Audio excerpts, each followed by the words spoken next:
What if you could take the cinematic widescreen look of a movie and capture it on a single frame? That's what the Fujifilm TX1 does. A panoramic 35mm rangefinder that stretches your field of view in ways you don't expect. I brought it along on a camping trip up Highway 395, partly to review the camera and partly to clear my head. Because sometimes getting out into nature with a couple of friends is the best reset button life offers.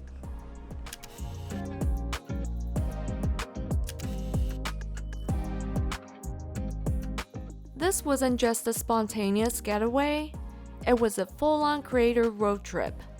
I went with my boyfriend Kevin, who was filming content for the Hector lenses he helped Lights launch, and our friend Casey.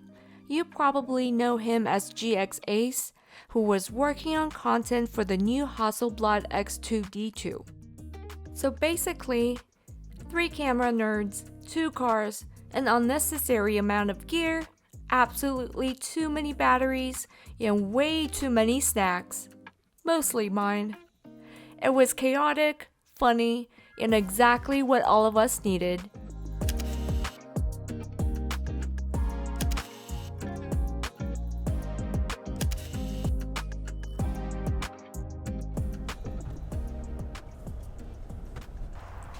Okay, so we're at REI. We're getting a shower thing because I need a shower tonight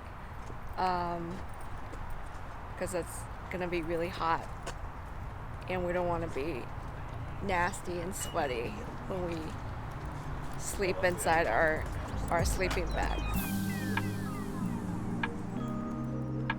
We gotta make one more stop. We're going to a camera store to get film.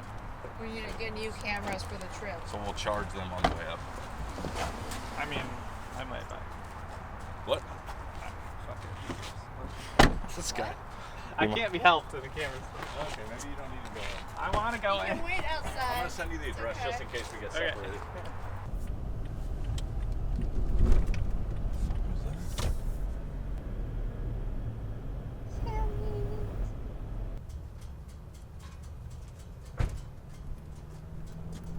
Ready?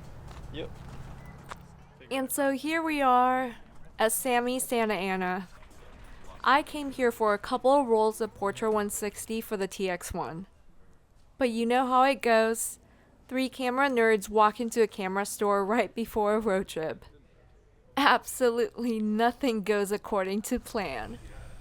Guys, we came here for film, Yeah. Yeah, no. not for a camera.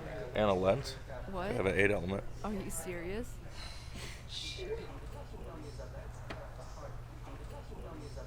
I just wanted some Portra 160, and now the guys don't want to leave. Are we leaving yet? What are we having for lunch? It does, but The taco stand outside looks pretty good. yeah.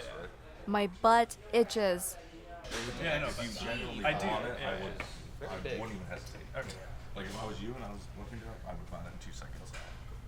Okay, so we came in literally for this, or this, and then now Casey's I accidentally walking bought out an with MP240. Whoops. So how do you feel about that? I feel good. It's awesome. I was like literally just looking at these like all night, and then this one was like a better deal than all the ones I was looking at. So yeah, It was meant to be, I guess. meant to be. Awesome. Kevin, can you show us what you got? Thank you, Barry and Sammy's in Santa Ana. Barry's a good friend of mine. He helped me get my 8 element Summicron. Come on, there we go. Very clean 8 element. One of my favorite 35mm lens Leica ever made. The original Summicron. Beauty. Again, we went in for this. Oh, I got what I went in for. 2 rolls of film plus an expensive lens. And we walked out with 3 packs of film, a lens, and a camera. Finally, it was time to hit the road. Once we started driving, everything felt lighter. There's something about Highway 395, the wide open desert, the mountains stacked on the horizon that empties your head in a way few places can. Even though we were technically working, we were also completely off-grid. No notifications, no noise, just the three of us, the open road, and our cameras.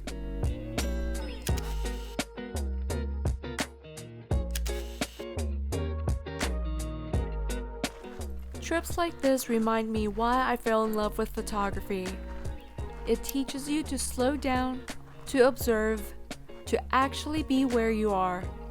It's good for the mind, and honestly, good for the soul. We spent our first night in Alabama Hills, a place that looks like nature's sculpture garden. Giant rocks, dusty trails, endless sky. We set up camp and explored with our mechanical and electronic eyes, but it didn't feel like work. It felt like play, like being kids again, but with way more expensive toys.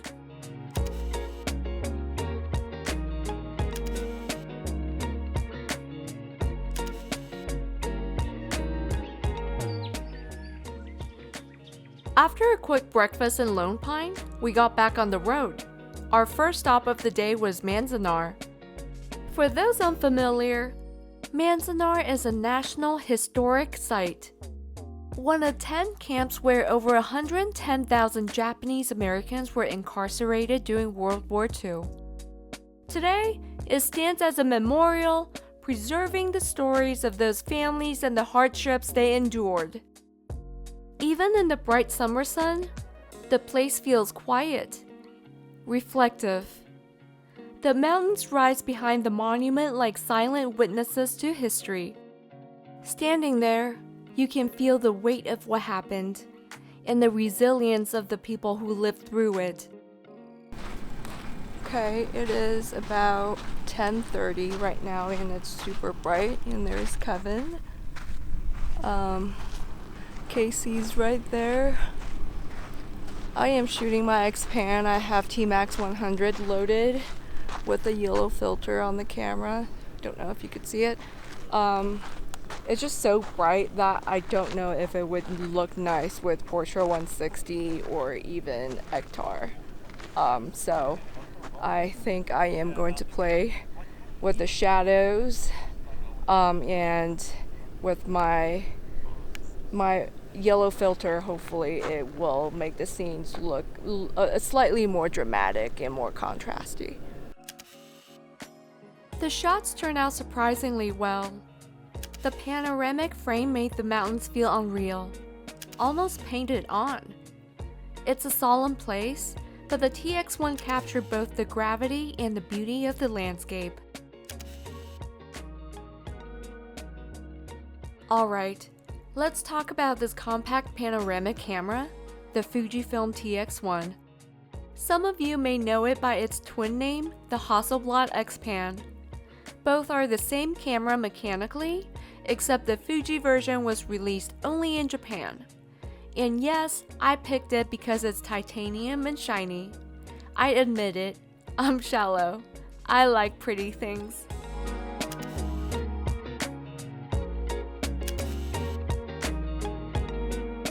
The TX1 is a 35mm automatic rangefinder that shoots 24 by 65mm panoramic frames. Basically two 35mm frames stitched together. But my favorite feature? You can switch between regular 35mm and pano mid-roll. My lab hates me for that because it's a hassle to scan. I can't blame them. Coming from years of shooting Leica M's, the TX1 felt instantly familiar. The only real challenge was the composition. Suddenly, you have more room on both sides. Your horizon becomes harder to keep straight. Your subjects need space to breathe. But when everything aligns, the results look cinematic, like movie stills pulled from another world. The mechanics are easy. The challenge is in your vision, and I love that.